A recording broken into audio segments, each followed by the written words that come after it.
Hi, and welcome to another edition of Newsmakers Journal of the Vaccine Year. It is Friday, March 12th. I'm Jerry Roberts, and joining me, our all-star lineup of journalists, Josh Molina from Newshawk, Delaney Smith from The Independent, and somewhere out there, Nick Welsh, he may or may not be parachuting in.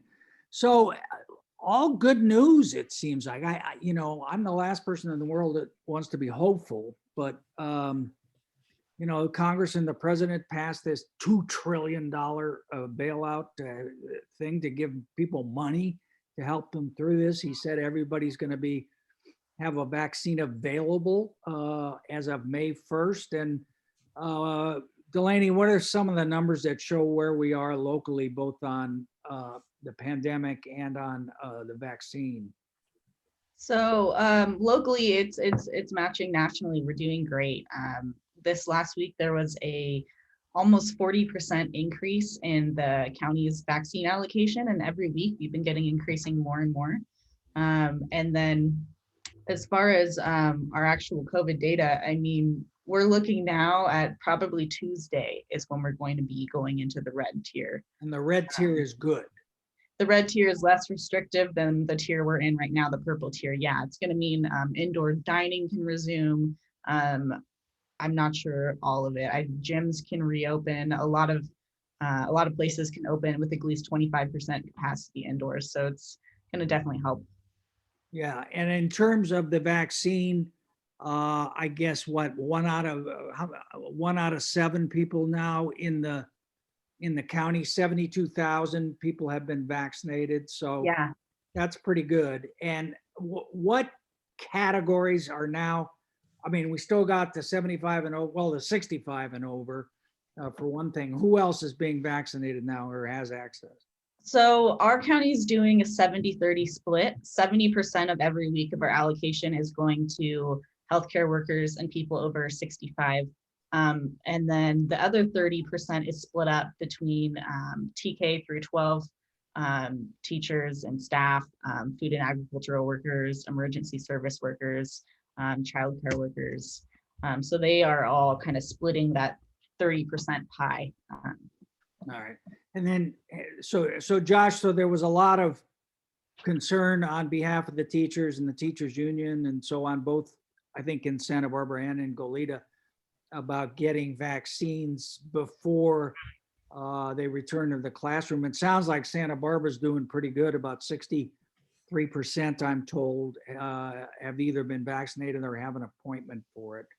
What's the big picture on Goleta and Santa Barbara? Well, Goleta Union School District had a meeting this week, and they were very pleased about the start of school. And they said that about 760 employees have received COVID-19 vaccination. Okay, so there's 760 people total employees, and about 420 have received either the vaccination or have made an appointment. There's about 250 people who have declined the vaccination, and then there's 63 or so who have said, I want to wait, I want to delay it. So there's a good amount for a variety of reasons why people don't want the vaccination. It's not a mandatory vaccination, so people have the right to choose whether to do it. But Goleta Union is pleased that there are doses now and people can make appointments. The big thing was that they warned people to not travel for spring break, to stay home.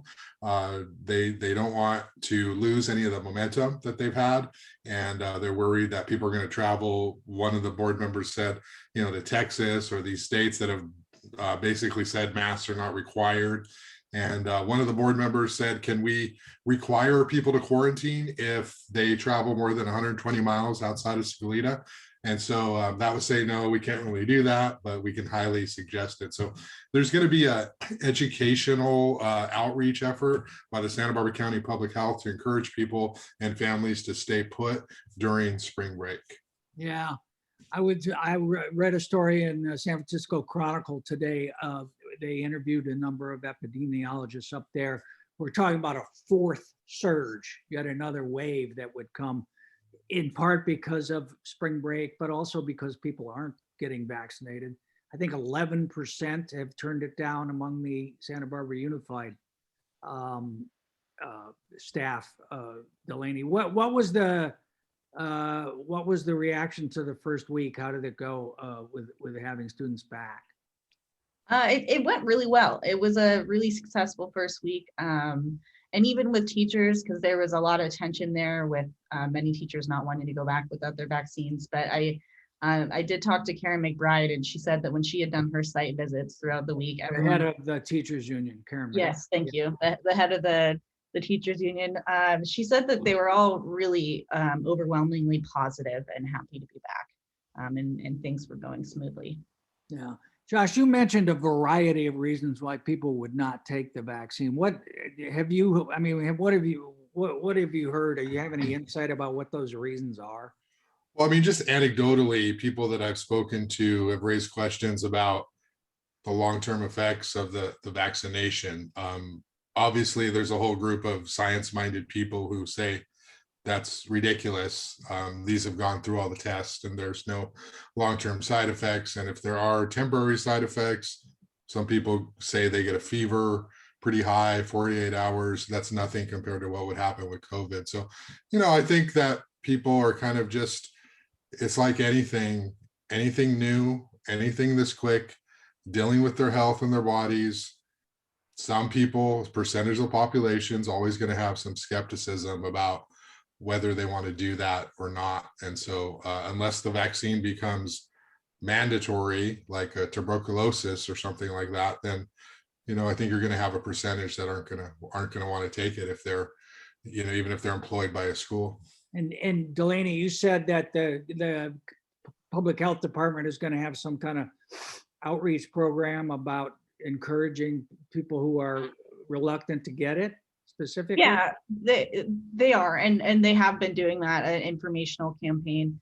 Because the issue is, it depends on what demographic you're looking at, but a lot of people, maybe they just aren't very trusting of the government in general. Yeah. Here's what I think they should do. I think they should have an outreach program and encourage people who don't want to get it not to get it.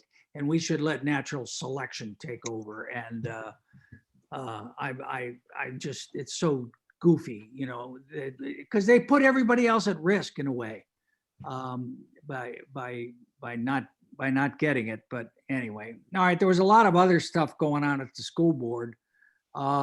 There's some discussion now about when secondary schools, junior high and high school can go back. What's the latest on that? Well, they can go back in the red, and that's where we're looking that we're going to be. And you're saying next week you think that'll? Tuesday is my projection, and that's because this is where things get a little bit complicated. But 7 right now is the point where 7 or below is red, but that can be expanded to 10 if those who are living in our most vulnerable areas, if we get 2 million vaccines out to those living in our most vulnerable areas. We just hit that today, the 2 million statewide. And so because of that, now red tier is 10 cases per 100,000 rather than 7. So that's why we're probably going to get in by Tuesday when they do the assessment. And that makes sense. And so they would reopen the high schools and the junior highs as early as when, next week or the week after? As early as next week, yeah. Because they had that vote this last Tuesday night that as soon as we're in red, we're ready to go. And red is just about here. So schools may be open by next week. Yeah, Josh, I noticed you're wearing your SBCC shirt, Go Vaqueros. So have you been able to get a vaccine as an educator? Yeah, so higher education now is eligible for the vaccine in Santa Barbara County. So you are able to make appointments. They go very fast. I've not had my vaccine, but you are eligible. The appointments sort of go really quickly, so you got to make them, but you can get it at a variety of places in Santa Barbara County. So is City College going to resume classes? I mean, in-person classes? very small percentage of classes at City College are in person, something like 10%, automotive, those kinds of classes.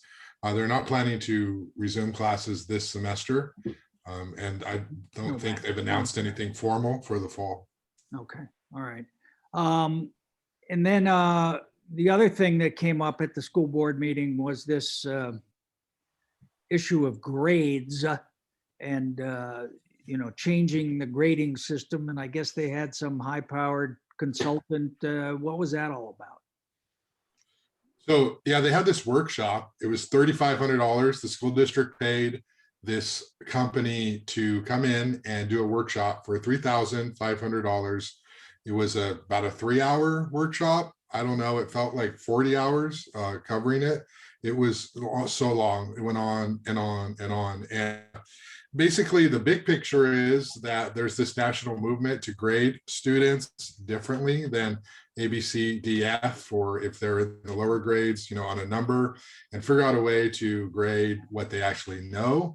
So one of the outcomes or one of the changes could be grading the most recent work they've done, the work at the end, as opposed to averaging everything they've done all semester. So it's framed in this idea of equity. It's a worthy conversation. I mean, it's worth talking about. A lot of the stuff is interesting. This workshop was really difficult because it was basically a pitch. It was a presentation that was for the cabinet, that was for the board members, not a lot of specifics. It felt like one of these corporate retreats that, you remember back in the newsroom days, we'd have something like that where somebody would come in and sort of tell us how we need to rethink how we can connect with readers and, do a lot of whiteboarding of stuff. I mean, it felt sort of like that. So it was very long, it was involved, and not much came out of it other than a lot of patting people on each other's backs for their visionary thinking of how to redo grades. They were talking about grading, the entire grading system being laced in inequities and inequalities. And one of the presenters brought it back to the Industrial Revolution and sort of looking at how the whole system is designed to separate and fragment people and push people out and allow some people in. And we still have these remnants of this with our ABCDF program. So it was interesting. I didn't like the presentation. We'll see where it goes. They didn't vote on anything at all. Delaney watched the meeting. Maybe she liked it more than I did. Delaney, do you have the sense that this is sort of a top tier issue for Hilda, for Superintendent Maldonado, something that, she's really going to be pushing, or is it just kind of in the, in the background? I do, because this is, I think, the third or fourth time in the last few months that grades have come to the board. This is obviously a prevalent issue. But I mean, Josh really summed up the presentation. I mean, they did free write with the board, where the board was supposed to write about an emotional experience they had with a grade, and just, it was. Did they do that? Did they read them out loud then?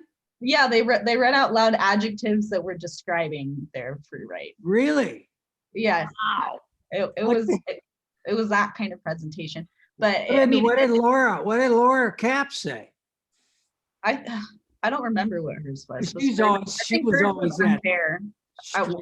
Straight A person, I think. But yeah, I think one of her adjectives was unfair or something. I don't quite remember, but it is, nonetheless, it is a big issue that came up because of the pandemic, because certain kids were having it so much worse off during the pandemic that the gradings just wasn't fair.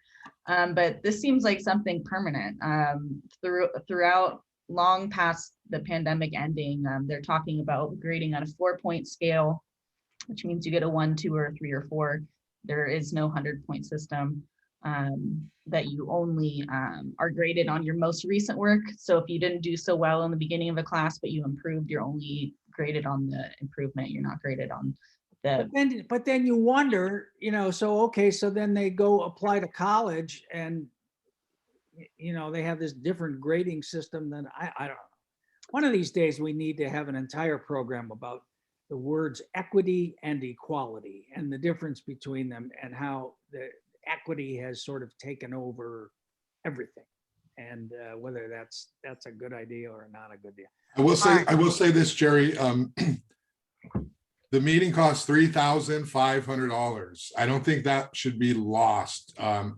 When people talk about government and then they criticize government for wasting money, I don't know if I'm not going to say it was a waste of money, but I'm going to say it costs $3,500 for them to come in and do this presentation when they can't even live stream their board meetings on YouTube, which is like a thing that would be, when we're talking about equity, that's a very simple thing.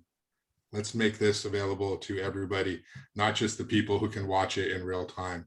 They put it up later, but it's not helpful in the moment for a lot of the families who have to watch the school board. I mean, it's parents with kids who are into the school board, and you can't watch it on YouTube live. You've got to literally be there for 3-4 hours, otherwise you miss it. So I just want to point that out, that it was $3,500 to bring in these two very intelligent people to give a nice presentation, but it just seemed like, really, this is what we're doing Well, today? and one wonders, I mean, we got this cabinet and you got a person like Sean Carey who is like totally into this issue. Why can't she do it? Why do they have to pay some consultant? Anyway, all right, enough grumpiness about that. All right. So a number of developments in the mayor's race, Santa Barbara mayor's race. The biggest one, Josh, you scooped Randy Rouse, former council member, longtime restaurant owner, decides to make a comeback. He gets in.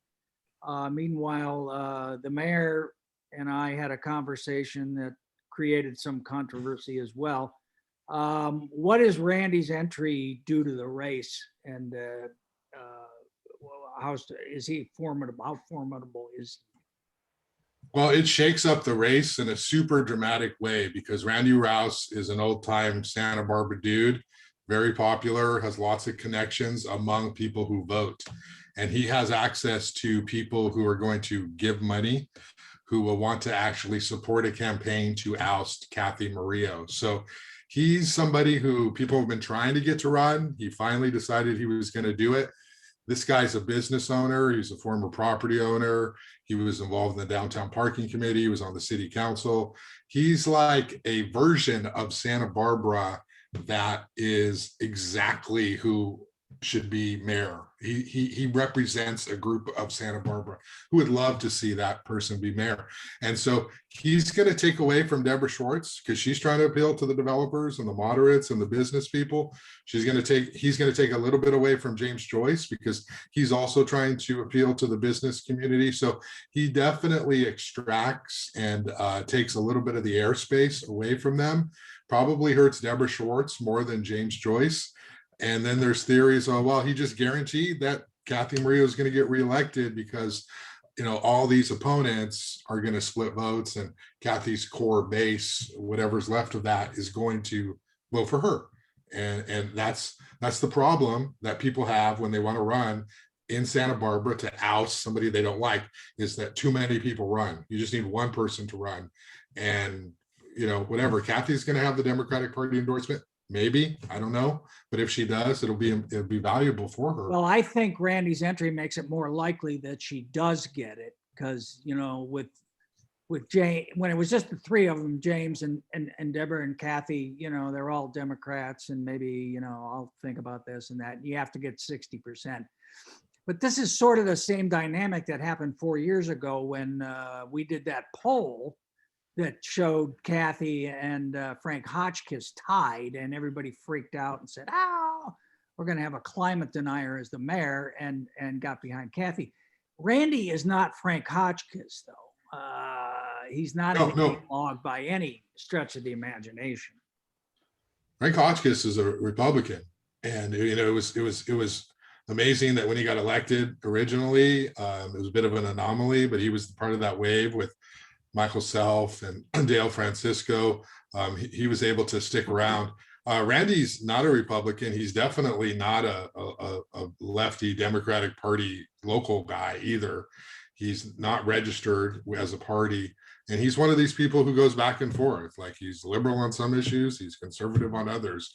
And a lot of the voter base likes that. So I don't know if he can win, but he certainly is a formidable candidate.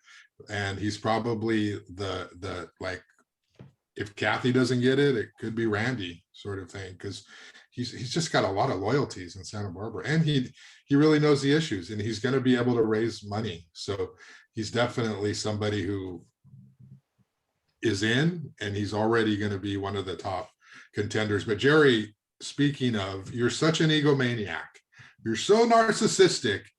You could not let Oprah Winfrey have the best interview of the week. You had to go out and interview Kathy Murillo and drum up your own news. And now there's like a viral video on YouTube of her answer and Alejandra Gutierrez's response, all based off your show. You must be just giddy with yourself that you can do this. You're making me blush, Josh. So Delaney, you covered Alejandra Gutierrez. You covered that race for the first district on council. So basically, what happened was I asked the mayor why more of her colleagues on council haven't endorsed her to date, and she said she believed that more would, right?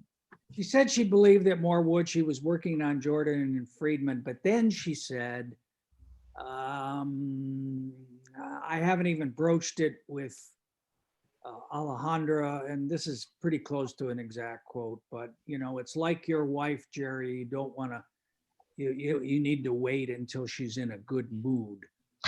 And I guess there were people who commented on it at the meeting. And then I had Alejandra on Wednesday, and she was not. She said she felt very disrespected, and she had never disrespected the mayor. She didn't quite get that, and she was offended, and she said she would not be. My sense, and I'm interested in your take, Delaney, on this. I think people like sort of typecast Alejandra sometimes. Oh, she's this angry Latino woman. I think she's a very shy person, actually.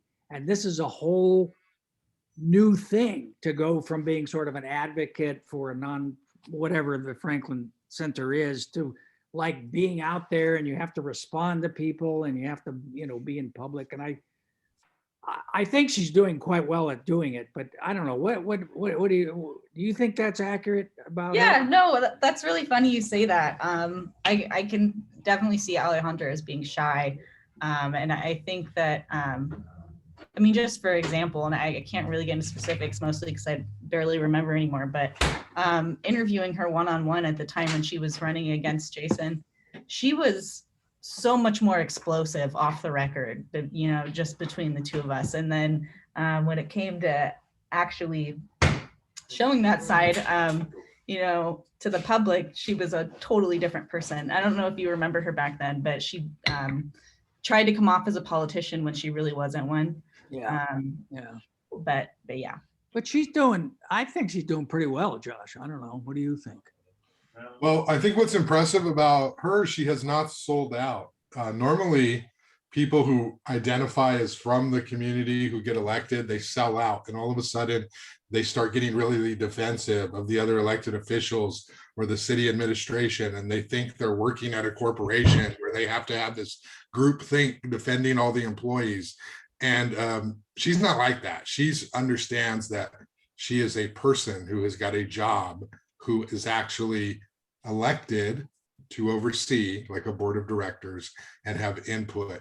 And so she has not sold out. She's holding people accountable. She speaks her mind. She's not polished in the traditional sense of how a city council member is, but I don't think that's what people want. Polished is code for fake. She's not fake. She's authentic.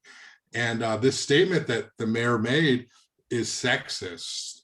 If Mike Jordan made that statement, all hell would break loose. It would be a huge deal, because basically Kathy is saying that Alejandra is an emotional woman, and that's just that's foul. That's offensive. And Kathy is a mayor, a feminist. It's like you shouldn't be saying those kinds of things.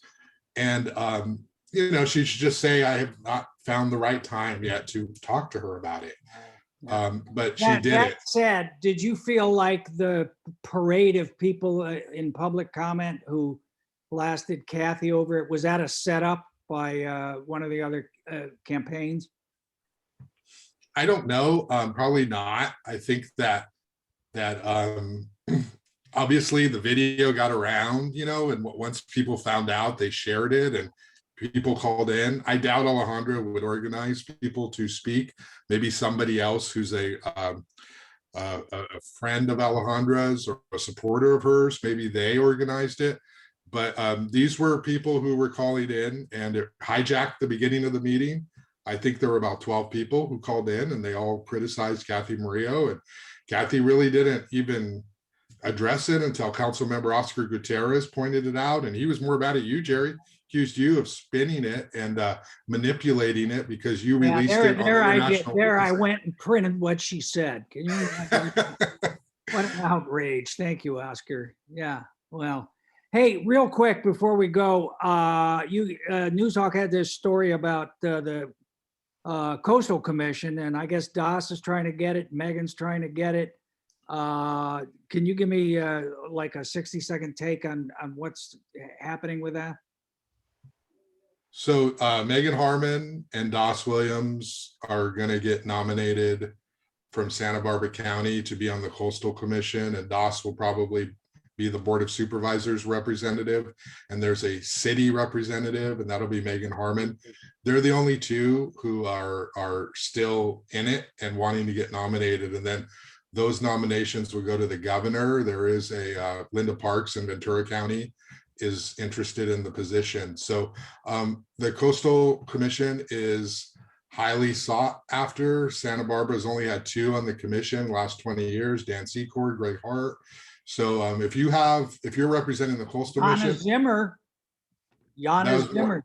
but when was that, Jerry? That was a while ago, right? No, it was about 5 years ago, 4 or 5 years ago. Okay. She was appointed by the then Speaker of the Assembly. Okay, so not a lot of people have been in that role. It's highly influential, but it's interesting development because, Megan Harmon really wants it. Doss really wants it, but it's a lot of responsibility. It's a lot of work. It's a whole new. You're dealing with issues that affect the entire California coastline. So I think that they'll probably work out a little bit of a Democratic Party deal, and somebody will emerge as the clear candidate of Santa Barbara County, and the governor will pick that person. Yeah, well, here, you heard it here first. Doss has got a big problem, and that is his connection to Axiom Advocates, the lobbying firm that pushed through the cannabis thing, and he's close to a couple people there. That was the lobbyist that Governor Newsom was having the French Laundry dinner with, and with this recall, he's not going to want to get anywhere near anybody who has an Axiom connection. So you're calling Megan Harmon the next Coastal Commissioner. You're saying it right now. I'm not saying that. I'm just saying that, certain people are saying Doss has it in the bag. I don't think he has it in the bag. I think this is a big problem that nobody has talked about yet. Well, now that you said it, Jerry, he's going to want to get it for sure. Just to. Yeah, well, that's, that, good luck with that. Anyway, Doss Williams has never been on your show, Jerry. Well, he has an open invitation, John. What can I tell you? So what are you working on, Delaney? What do you got for next time? I'm just working on day-to-day news right now. And you moved the office, right? We got rid of the office. It hasn't quite moved anywhere yet, but. And where are you now? So where are you? I'm sitting in my house right now. Do you have a new office? Does any independent have a new office? Well, we got a tiny little space in La Arcata across the street, but it quite literally barely fits 2 people in it. I mean, it's super small. It's just for Nick and Jean. I'm going to be working from this kitchen table. All right. Well, Josh, you got a lot of connections in the commercial real estate business, so maybe you can help the independent on that. Who you got on the podcast? I'm going to interview Dr. Mario Garcia, who's a UCSB professor, and we're going to talk Chicano studies. Journalist Ruben Salazar, who celebrated his birthday in March. He died by the hands of LAPD. So we're going to talk a little bit of kind of a different pace, but sort of a little bit of journalism history a little bit. So nice. I know you'll like that one. Yeah, good. All right, thank you both. Stay safe out there, get your vaccines. And we'll talk to you next time. Thank you.